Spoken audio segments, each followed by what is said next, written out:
Okay, so I am under the assumption that Grail Live will start tomorrow. I'm not trying to get my hopes up.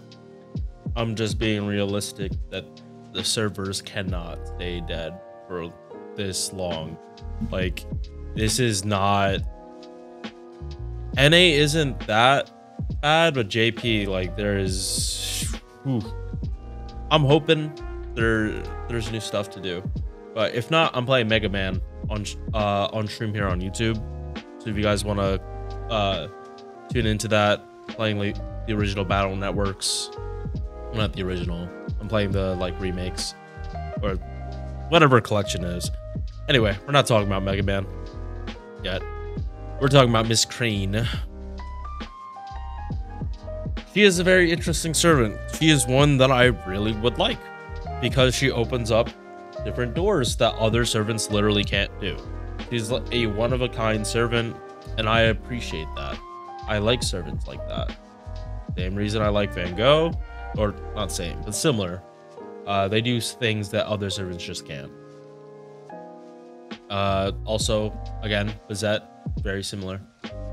And like they do something very special.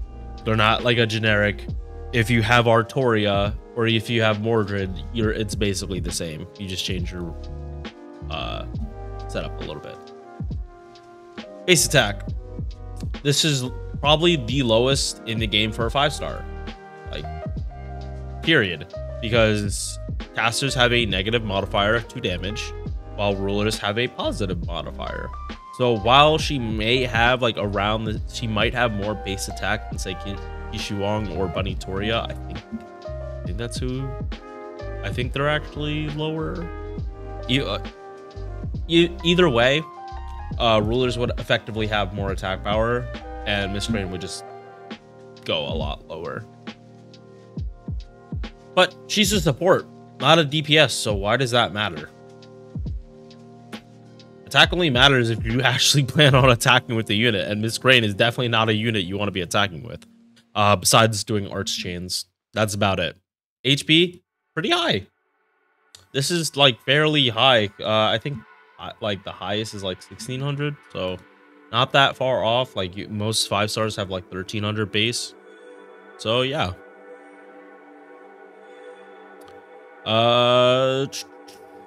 Next up, star weight, star gen. This number is a lie. This is a lie. It is way higher than 10.8 because I'm just gonna go to the passes like right now. She has a 7% arts buff and a 30% star gen buff. Okay, number one, this is a skill. This number is equal to a skill. Number two, she actually has a decent quick card. So this is not going to be an assassin level quick card, but it's not going to be like a garbage bad quick card like a year 1 hit. No, this should actually gen a decent number of stars. Again, I don't have that much experience with Miss Crane, only like gameplay I've watched, but this should be fine. 0.39% MP charge on 4-hit arts cards. 4-hit is usually like 0.43 or 0.47 around that range, but those are usually double arts, not triple. So I do understand why it's like this. Like, don't get me wrong, I do not want her to have another buster or quick. It's just that this is low for base card gains, but there are ways you can get around this, and it's more for arts chain spam than anything. Yeah, so sorry, 3 hits on quick, 4 hits on arts, 2 hits on buster, 5 hit extra. Extra attack's not going to do a lot of damage. It might not refund a bunch, but for a caster, this should gen a lot of stars. Like, again, for a caster, I'm not saying that she's gonna have the most crack extra attack. No, that goes to like high ass, like high stat assassins like Jack or I think Bitch. They would have a much stronger extra attack. But again, we're not worried about that. We're not worried about Miss Crane doing damage. Also, hold up. How fire is this fit? This is so clean. Yeah, even the... She just looks clean as a servant. First skill. Party-wide evasion... not evasion. Invincibility for everyone but herself. Why is this important? Comes up later, and she's really not going to be on the field long enough for it to matter. Party-wide star gen for everyone but herself. 100%. This is what cast skill gives. So if you're using her in arts teams, which my opinion is probably her best use case. I know, like, I wanna, for people that have used Miss Crane, like, she gives stuff that Oberon would like, but it's much harder to get Miss Crane setups to go in like full buster teams than it is to like try to do with arts. That's just how arts teams work and all the chaining. You definitely can use Miss Crane if you're trying to like buster farm and get more damage. It is not going to be pretty. It's going to be harder and you got to think more. It is not plug and play. Last part of the skill. Crit stars based on the number of costume owning servants except himself. I have to bring up like Bitch specifically because Bitch now has a costume and so does Merlin. So like Scotty and Ruler Scotty don't have costumes. So it's actually kind of crazy that the servants that she the supports that she doesn't work the best with synergize with her, especially Bitch, because with Bitch it makes doing her loop actually easier. It truly does.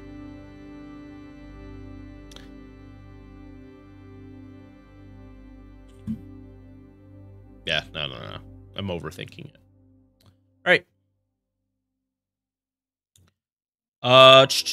Yeah, so that's first skill.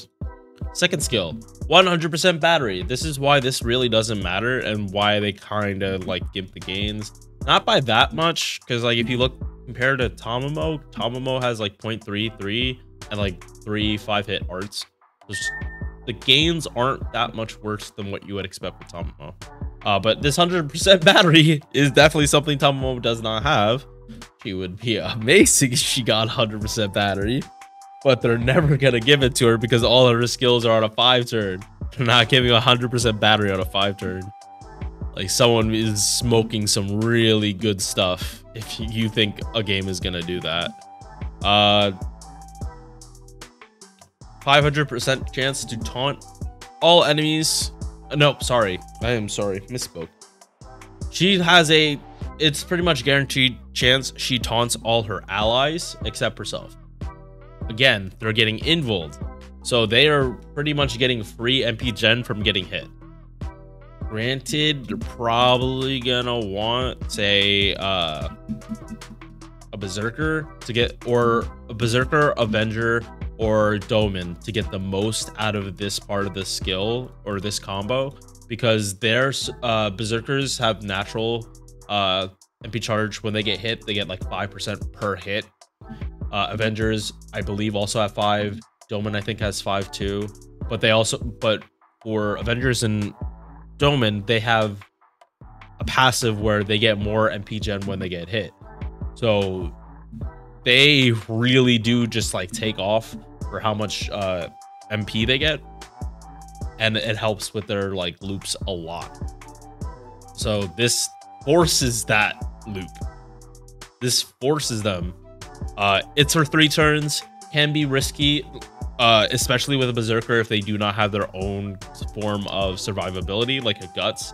If they have a Guts, this is much less of an issue.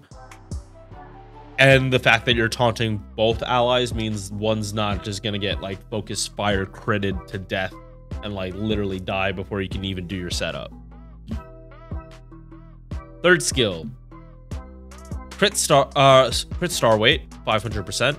Not a lot for a Berserker, better on an Avenger, but still, this isn't a lot.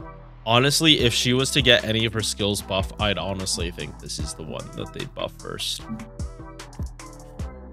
Yeah, actually, yeah, if they were gonna buff Miss Crane, I think this skill would be first, and they'd bump the star weight and maybe the crit damage. I think giving someone 100% like general crit damage is a little too strong, but it's not like they're doing that to Merlin. It's not like they're giving Merlin let him give 100% crit damage for 3 turns. That's crazy.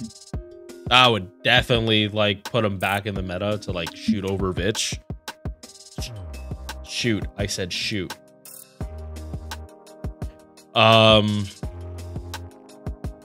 Yeah, insta-kill immunity. This is good for memes.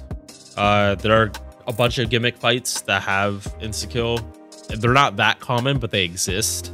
Mostly, I believe, for the like Battle of New York, Neurofest, stuff like that, where they're probably gonna run into insta-kill a lot more.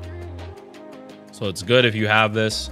I know very few servants actually like let you have this for 3 turns. I believe a FGO. I think it's only 1 turn though. I'd have to double check that again, but this is a solid skill. If they buff it, I wouldn't be surprised, but I'm not like holding my breath. I don't think Miss Crane's like one of those supports they're just not going to buff. Merlin has never been buffed, and he came out, besides getting a costume, and he's come out, what was it, year 2? Babylonia, I think, was year 2. Yeah. So we already talked about the passives. Pen skills. So this really, short answer, TLDR, it's mana loading. But it really depends on how you're using Miss Crane. If you're only going for like one, like Miss Crane comes in on the first turn, then she pieces out and you're not bringing her back in to try to loop again. You can level this up to like 6 and then the battery up to like 8 or something. Like just whatever adds up to 100%. Yeah, 6 and 8. And then you have like the 100% battery off the rip and you don't have to use 2 lures. That is something you can do if you don't want to burn the 2 lures. But, and when I did the first recording for this, before all my audio got wiped somehow, I brought up a case where you get the mana loading. You get a 50% CE, and the best one for her actually would be Golden Catches a Carp, which is it's all attack. Wait, actually, let's look this up before I give bad information. Golden catches. Oh, dang it.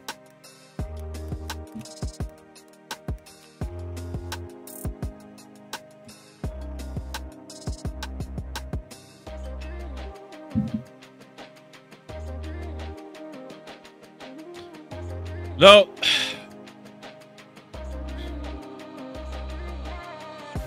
Okay, carp.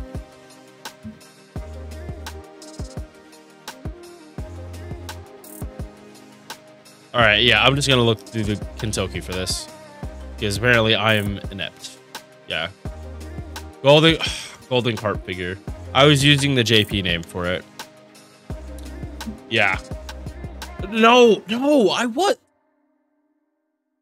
Captures. I misspelled it. Got it. Okay, so golden captures the carp or golden carp figure, whatever. It's a 50% CE. It's all attack. Who cares though? Drops in with 20 stars. This is important. So back to the setup. Start with Miss Crane. She has 20%. You have the CE on her. That is, she's at 70. You run her with Castoria. You pop Castoria's AoE battery, the 30%. Miss Crane can MP. She MPs. Next turn, you bring her back out, and then you're rotating even more buffers. Like, yeah, and the second turn she comes in, that's when you actually pop like all her stuff, like the invul, the taunt.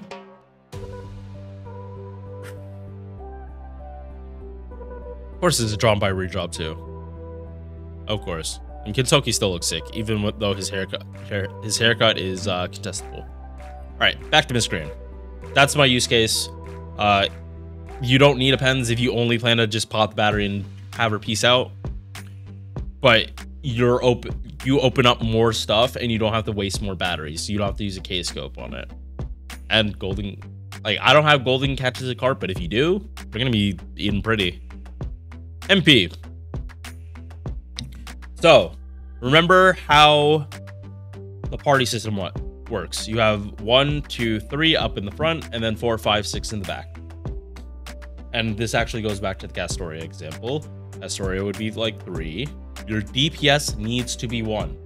I normally run Castoria. No, I don't. Support, just some art support, DPS in 2, and then Castoria in 3 from the support list. You can't do that with Miscreant. You are going to have a very bad time if you do that with Miscreant. You have to kind of change how you set up your party, so it does take a lot of getting used to. For MP, you can only use when you have 20 stars. You cannot activate the MP if you do not have 20 stars, which is why I say Golden Catches a Carp is good. Or you put on a Starbomb CE, or you use her with Miscreant with Costume Servants, which again has its own issues because Castoria does not have a costume yet. She's going to get one eventually, no doubt. Tomo doesn't have a costume. I don't know fucking why. There's so many costumes and extras she has, while Nero has fucking 5, along with 2 other units. All right, no, I can't say shit about that because Tomo has more Tomos than Nero. Base effect. Attack buff scales off overcharge. Castoria's is base 30 and then it scales up to 50. This is base 20, scales up to 40. So Castoria has better scaling, but you should not be going for like MP2 on Miscreant. You care more about this 30% MP damage for 3 turns. This I think matters a whole lot more because in an arts team you have Castoria, who's already providing like easily 50% if you pop her MP, like in any kind of chain, which in challenge quests you really should. After she drops the buffs, oh yeah, overcharge first. 30% battery is good. It makes it awkward though, which is in farming, unless you're using 2 DPSs, because you should kill with whoever you're farming with. If you're not killing and then you use Miscreant's MP, I hope you only had 1 enemy. I hope you only left 1 enemy alive, otherwise your looping is screwed. Can't keep going. Then she moves herself to the back. So she goes from like 2 or 3 to 6, and everyone gets pushed forward. This does reset the cards because you're not doing it on your turn. You're doing it, or you're not doing it on your next turn. These it's like Chang'Gong and Arash, how they just die, and then you're not. If you're counting cards completely reset. Like say it was turn 2, you know your next turn is you're gonna have a full Brave Chain for Random Servant, a Boogie, sure. You pop one of those MPs and you're not going to, like, it's gonna be different cards. Yep, says it right here.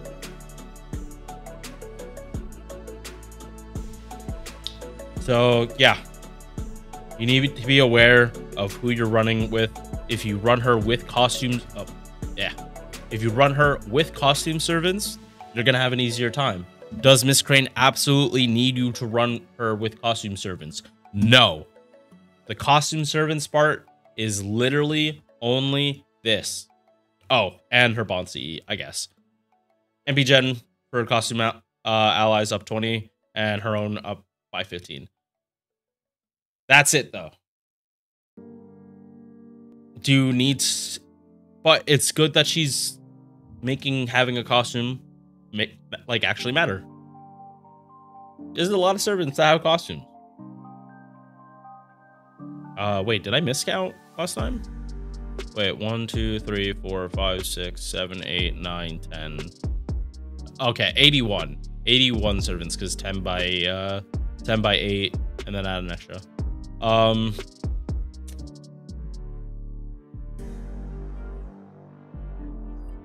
Yeah, Miss Crane is only gonna get better the more costume servants come out. They made it so like she doesn't get this too. Or not that she doesn't get it, but like she doesn't get stars if she ever gets a costume. I think they are afraid of like Miss Crane being like too good and easy to use, because you cannot use her without like actually being set up to use her. You need to have like star bomb CEs somewhere. Probably not on her unless you only are doing the one turn and then she pieces out. Then if you are only doing that, then you can just put like a 20 star bomb CE and like not have like put on something else for like Castoria, like the Salvation Amakusa CE. Should you summon for Miss Crane? Haven't done this in a while, but let's go to her future banners. Here? Ah, here we go. Availability. So, her next rate up is the 25 million download campaign. This is next year, May 11th to May 18th. This is when she comes out. Otherwise, you have to get her from Lucky Bags. Is that super heavy incentive to summon for her like now or then? It really is up to you. If you know you are tight for quartz or money, I don't judge. You guys know I will. If you're concerned about that, you should not be summoning for Miss Crane. If you know you're going for Oberon and Bitch, and Morgan and Melusine and Summerkama and Saber Okitan and Morgan again. I forgot she got the other banner after Oberon. You should not be summoning for her. Wait when she has a better time, or go for a GSSR, because actually there is incentive to wait for the GSSR, because I believe she is on the same banner as Morgan, Astoria, Karen, and Kagekiyo Yoshitsune. This is probably one of the most hype ESSR banners because of these two. Or really, it's these three. These three on here, it's hard to get disappointed. And honestly, this probably is going to be the one I go for. Nah, actually, no. I'm probably going to go for a new servant because I actually will. I'm going to have one. So I don't need him to do. I'll be going for a new servant. Yeah. That's Miss Crane. I'm gonna record Mixa next. I will see you guys in the next one. Peace. If you enjoyed this video, please drop a like, comment, sub, all that good YouTube stuff. I'm putting this at the end of the video because I'm really bad about selling out mid-video. So, thank you for watching.